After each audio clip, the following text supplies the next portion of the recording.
Hello friends, good morning. This is a papaya tree.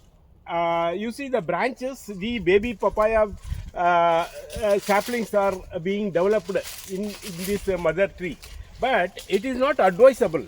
As per the agriculturist specialist, it's not advisable because this will take the strength of the mother tree. So the mother tree plant want to give the good size and healthy fruits. That's why we have to trim it out. We have to chop it out the undergrowth. But however, my actually you see, this is having the this thing. What the fruit? I do not want to cut it, right? So that's why we have to chop it out. Undergrowth takes out the energy of the mother tree.